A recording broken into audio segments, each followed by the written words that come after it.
que ma vie me fait rire. Pour de vrai, ma vie me fait vraiment rire. Ma story, c'est n'importe quoi. Et tous les jours, il y a une histoire loufoque, quoi. Putain, c'est trop. Vous savez, les gars, des fois, je repense à tout ce que j'ai vécu du haut de mes 25 ans. Donc, depuis que j'ai commencé, on va dire, allez, 16-17 ans, voilà. Et je me dis que j'ai jamais eu une année tranquille. Vous voyez, comme les célébrités genre Zendaya, tout ça, en mode t'es connu, on parle de toi et tout, mais c'est tranquille, tu vois. Elles ont leur relation, vivent leur truc, vas-y. Mais moi, il y a toujours des histoires loufoques qui sortent tout le temps, il y a des histoires loufoques. C'est dingue, c'est dingue, c'est dingue. Et je vous jure que lorsque je fais le bilan, je me dis c'est un truc de fou. Comment ne pas avoir des traumas? Ne pas avoir des traumas, les gars. Et première fausse sextape, on te colle une relation alors que t'es jamais sorti avec le bouc, tu l'as même jamais vu en vrai. Tilélo, ah c'est ton ex, t'as eu une sextape avec lui. Les gens ils s'en foutent de la vérité, ils veulent juste sensationnel. Bref.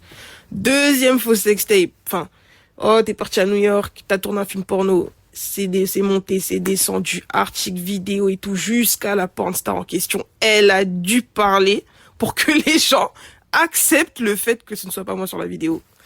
Entre les sauces, tu dis A sauce, tu dis B sauce, bref, whatever. Les affaires de ton paternel sur ton dos. Pareil, bon ça, voilà. C'est acté, c'est comme ça. Mille et une rumeurs sur ton dos. Tu dis bonjour à un mec, c'est ton gars. Tu vas là-bas, c'est ton mec. Ah, c'est sûr que... Ok, bon bref, vas-y. Ça fait partie du jeu, j'ai envie de te dire. Les amitiés, vidéos YouTube pour te descendre. Et après, ça regrette. Ça te demande pardon en privé. Bon, vas-y. Moi, je suis pas rancunière, donc en vrai, je m'en fiche. Franchement, ça, je vous l'ai déjà dit, je suis très détachée. Donc, I don't care. Embrouille familiale. Pendant des scandales, des machins, maîtresse, pas maîtresse, bref, vous connaissez déjà la story. Ça monte, ça descend pendant des années. La famille paternelle qui commence à tacler ta daronne gratuit parce qu'elle a demandé le divorce. Tu commences à défendre ta mère parce que c'est abusé. Oh, elle a un polé. Et bien évidemment, lorsque tu le fais, la communauté congolaise te tombe dessus. Comme d'habitude, bon ça, voilà. L'Afrique centrale francophone te tombe dessus. La diaspora te tombe dessus. Ça te blâme pour tes réactions, mais ça ne blâme jamais les actions. La base, hein, on est habitué. Ça, c'est limite culturel, j'ai envie de te dire. Clairement. Chroniqueur par-ci, passe à la télé pour piquer, pour faire cela par-là. Sortir des frères et sœurs que je ne connaissais même pas, voilà, bon bref. Tout ce cirque, moi j'appelle ça le cirque Olomidé, voilà. Donc vous connaissez déjà l'histoire. Rupture avec ton ex. Allez, tu vis ton truc de ton côté, ça te sort une histoire. Même ça, tu peux pas vivre ça tranquillement, bien évidemment. Et bien évidemment, lorsque tu le fais, la communauté congolaise te tombe dessus. Comme d'habitude, bon ça, voilà. L'Afrique centrale francophone te tombe dessus. La diaspora te tombe dessus. Ça te blâme pour tes réactions, mais ça ne blâme jamais les actions. La base, hein, on est habitué. Ça, c'est limite culturel, j'ai envie de te dire. Clairement. Chroniqueur par-ci, passe à la télé pour piquer, pour faire cela par-là. Sortir des frères et sœurs que je ne connaissais même pas, voilà, bon bref. Tout ce cirque, moi j'appelle ça le cirque Olomidé, voilà. Donc vous connaissez déjà l'histoire. Rupture avec ton ex. Allez, tu vis ton truc de ton côté, ça te sort une histoire. Même ça, tu peux pas vivre ça tranquillement, bien évidemment. Une histoire loufoque qui sort de nowhere. Tilélo, je me demande d'où ça sort, mais bon, c'est pas grave. Elle est impolie, son père il veut pas d'elle, c'est parce que ceci, c'est parce que c'est là. Qui voudrait d'une fille comme ça? Oui, c'est normal. Qui voudrait depuis qu'il est avec elle, il joue mal. Depuis que quelqu'un, tu t'en prends plein la gueule. Plein la gueule. Alors que t'as déjà mal. Faut pas l'oublier, t'as déjà mal, mais vas-y. Tu calcules pas, tu restes dans ton coin. Tu fais la question-réponse. Tu réponds. Tu dis la vérité en fait. Tu dis mais en fait non, je ne suis pas fait patège. Comme vous dites, ou abandonné parce que je suis impoli ou le papa ou tout ça là. Non, c'est parce que ça. Point. et t'attaques personne, tu passes à autre chose. Allez, elle se pose les questions toute seule, elle est désespérée, franchement, oh, God. Ça commence même à sortir des délires de ouais, mais en fin de compte, il a bien fait, parce qu'une meuf qui expose votre vie privée, qui fiantant, elle aurait pu faire ça aussi aux beaux-parents, elle aurait pu nanana. Bien évidemment. Vous m'avez déjà vu exposer ma vie. Vous m'avez déjà vu même exposer la main du gars en question, vous parlez de... Vous m'avez déjà vu? Eh, vas-y, cassez-vous, voilà. Par contre, quand il y avait la version là, à base de elle est impolie, le papa il fait pas d'elle, blablabla, c'est elle la cause, etc. Là, ça dérangeait pas Là, ça dérangeait pas. Là, tout le monde était satisfait, tout le monde est dans son coin et tout, ça dérange pas. Voilà, c'est sur Didi, on s'en fout en fait. Voilà, chacun fait sa vie, ça dérange personne. Mais tu viens et tout, te défendre un tout petit peu et commis, bah oui, y a pas de community manager, moi, j'aimerais bien vous... Il y en a trop qui parlent. J'aimerais bien vous voir dans ce genre de situation. J'aimerais bien vous voir parce que pour peu, déjà, vous déchirez les habits, vous battez dans la rue, là. J'aimerais bien vous voir dans ce genre de truc. Et je pense que les gens qui me suivent réellement et ceux qui me connaissent, et là, je ne parle pas des gens qui voient un screen par là, un screen là-bas, et machin, et qui se font un avis figé parce qu'ils ont entendu qu'ils ont vu un tweet, donc c'est sûr que elle est comme ça et tout. Moi, j'ai entendu que non. Je parle vraiment de ceux qui me suivent. Vraiment. Je pense que vous savez tous que je ne suis pas du tout le genre de personne à parler et je ne l'ai jamais fait. Depuis que j'ai commencé, c'est pas dans ma DA. Je déteste ça, je déteste les dramas. On me met dans les dramas, mais je déteste les dramas et je ne participe pas à ça. Ça veut dire que Ngana dit Mananga, être la méchante, etc., ça ne me dérange pas plus que ça. Moi, j'ai pas peur d'être la méchante. En fait, voilà. Sinon, j'aurais été là, j'aurais mis des screens, j'aurais fait non, j'ai pas peur.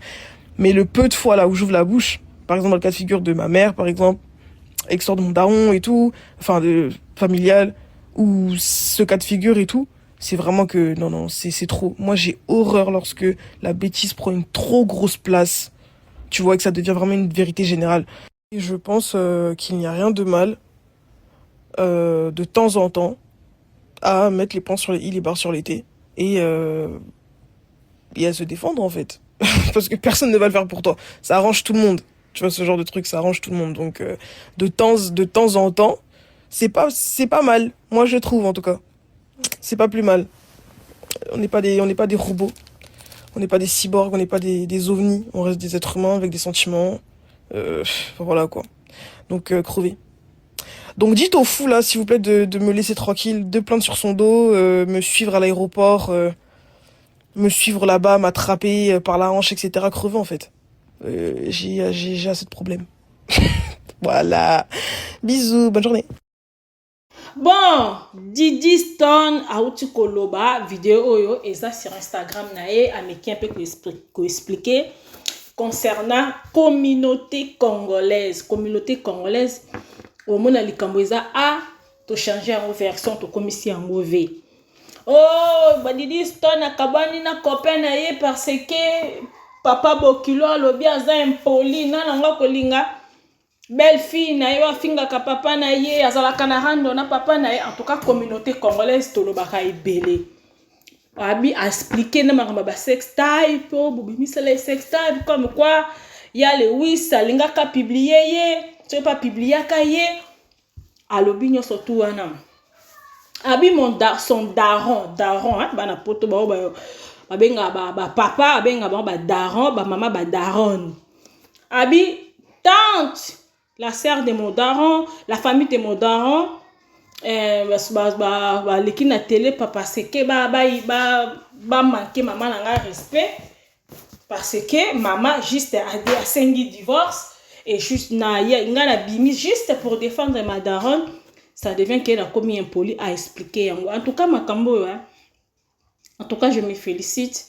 Babiso to débordara te rokota na vie ya batu po ngapende na beso na posa mbongo pe na créer na ko bando bandela Ozias mwana na ya faire wala tarabiente wana Ozias je peux m'asseoir na bandi ko décortiquer maramba lokuta si Ozias na osé na bandi ko donc na komisa on peut ba live na komo loba melina wana mususu bande ko na ko kepe ko vanda ko créer les bango ba matière lokuta non ça la ngote parce que je suis maman déjà Et simba te na koka ko supporter yango te ki na mati pe na chambre na nga na mbetu na olala pe à l'aise, tandis que na type communauté bato moko boye na mutu makambo mosusu ok bana bato bazandi ngona te bato ebele bakosela Didi Stone makambo set avant makambo Cindy ya kopanza famille na bango to mona ndenge ekoma wana Didi abande kosala bakambo te Didi azaki aposta kaka bafoto na ye Didi ake kodefile Didi boye Didi ake na ye kuna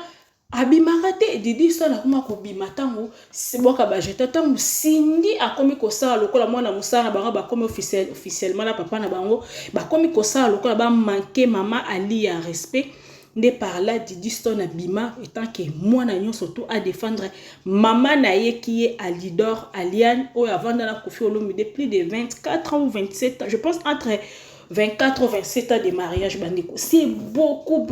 Vandana mobile plus de 20 ans de mariage. Et mobile wana ake kozwa mwasi mususu te mwasi nani kaka mwana musala. Oyo penda to mona penda ke mwana musala zo yemba mama nanga. Alia. Siko, vous imaginez, Didia Lobi, amona kabasir kinyonso o papa na bango, akoma osala lelo, azobi misabana bi, j'appelle ça le cirque Olomide. Bana oyo atikala kola kisabango kutu te tangu yena papa na bango bazaki en bonne relation. Tangu bazaki ba solo laka, bazalaki bien, atikala kola kisabango famille wana te. Bana wana bakoma kobima sous prétexte du genre que mukile mona bango ceci cela bi voilà ta sekarani amona ngo le cirque Olomide communauté congolaise boza ba champion na ba championne ya ko condamner bato mwana moko te akoki komake papa na ye respect papa na bango en tout cas je peux pas encourager tant que maman mais il y a des cas il faut quand même mwana pe aya à défendre. Faut quand même peu ndeti Didi à défendre mutu mususu te a défendre kaka mama na ye Aliane Alidor. Communauté congolaise bakabela Didi Stone o abimaka na ya Lewis ngana yebi na tala penda ba yoka penda ba mama bazo benga na yebi ba live yango ko je pense on dirait diminuer hein. Et comme trop ba TikTok série mo bepene za ko mona chroniqueuse ba osala ba émission a tie live a tie téléphone ba mama wana soki ba simbi kobenga azobeta lisolo na yo on dirait elle était là on dirait donc yende peno yo moko peno vanze peno oh oyo bazolo bela oyo ezanga ngambo ko pe deja mususu na miyoka je pense na sala ka analyse makambo simbi nga na miyoka oh obigena ke ba mama wana comme na mama Sylvie waza so pe waza ka chinoise Karine Mokonzi mama wana baba sa live ne kuna ba répondre ngande ka ndepo ngapenda baso bapanzaka ba foyer ya batu banda lelo ti mukolo Yesu Masiya roya na lingara bango te baso bazaki ozobima na mobali oyebike mobali azana mwasi na ina bana ni basi lokwa basindi nga banda lelo ti mukolo Nzamba roya Yesu akozonga na lingara basi wana te na sala ka analyse ka j'étais contre Cindy et maman Sylvie wana suri pe Sylvie wana za na bundes maman la chinoise Karine ba répondre nga tout à fait normal ba défendre Cindy mais maman moko abenga kuna na live azolo baké femme seule wala nga azanga mobali abokola bana ye moko ubimele vanzinga na bi oh ngane mutu ba finga na femme seule et tout là ngane mutu bazo finga ke na bokola bana ngambo mobali asundola nga oui na yoka pena ba lo basirnga mais tellement je sais que c'est pas la vérité et heureusement peut to laksara na biso babilongi te makambo yango to bo so la babilongi comme populaire mututu azana un mot à dire na vie na yo bana na vanda na yo kanga le bien internet ba kosela batu makambo ba créer la batu ba problème bolo ba makambo za solo je peux être fan ya Koffi mais na ka o ya divorce ya mama Aliane na mona ki ba fan mususu a Koffi ba koma pe ko finga mama Aliane te ngana ofinga te ba o ba finga mama Aliane baza baso ba panzaka ba mabala ba oh moi surtout à côté la Cindy c'est baso ba panzaka ba mabala ba baso ba panza ba foyer ba tout moi sur aza consciente à côté la Cindy te tant que ça la analyse sur Didi bozolo ba Didi lobi atikala pour ta ko poster te ke abimaka na tel abi boy opesa mutumbo te bobambele sérieusement bobambela ka edamiso Bon, bambela idem. Abiso quand on a mis na expliqué moi que communauté congolaise, beaucoup me koya koyela nga kofinga nga. Tangu Didi Stone na loba na biso apostaka ke papa na bango atindi batunaye basala faux compte na combat del Pirlo pour s'attaquer na Didi. Même nga moko pe na zolo bana bino. Nga na takaka Didi, sala ka Didi émission contre Didi, oui, mais na takaka etanga ah Didi, est-ce que l'on a pena bato ba informer, est-ce que c'est vrai? Na lutaka nango, je suis parti na bato ba lutaka nango, mais na takaka te yo Didi, papa na ko ke ko sala yango te, papa na yo akaka ko sala yango te. Na sala la vidéo ya bon te, mais na le bara Didi, faut vraiment o loko yeba, est-ce que version o ba pesio est vrai? Mais le temps où tu as audio ya moto batinda qui a créé compte batutu ah Didi avait dit la vérité, Didi pardonnez-nous, Didi pardonnez-nous. Communauté congolaise toya karambango toye kokote la batu toya kaka mbango après avoir kokote la mutu yo moko ka wana obalukeli mutu wana. Communauté congolaise, communauté mabe, communauté ya double tranchant. Soki boyoki be ha bo memami boyoki ha na moni ba mamebele nanyanga akolinga mwana na ye abala mwasi oyo a répondre tata na ye mwana mwasi o ya bino moko kutubana na bino ba répondre bino ba ouais ça fait quoi maman ouais tu dis n'importe maman tu déconnes là maman tu dis n'importe quoi maman tu parlais trop bino moko na bandaku na bino bana na bino ba répondre bino mabe peto yoki pete tomoni pete bimi pete parce que leki nanda kuna bino mais soki mwana mususu asali a répondre papa na mabe ozoya ko condamner Didi ko pesa Didi leçon morale tandis que bino moko bana bino baba mal éduqué.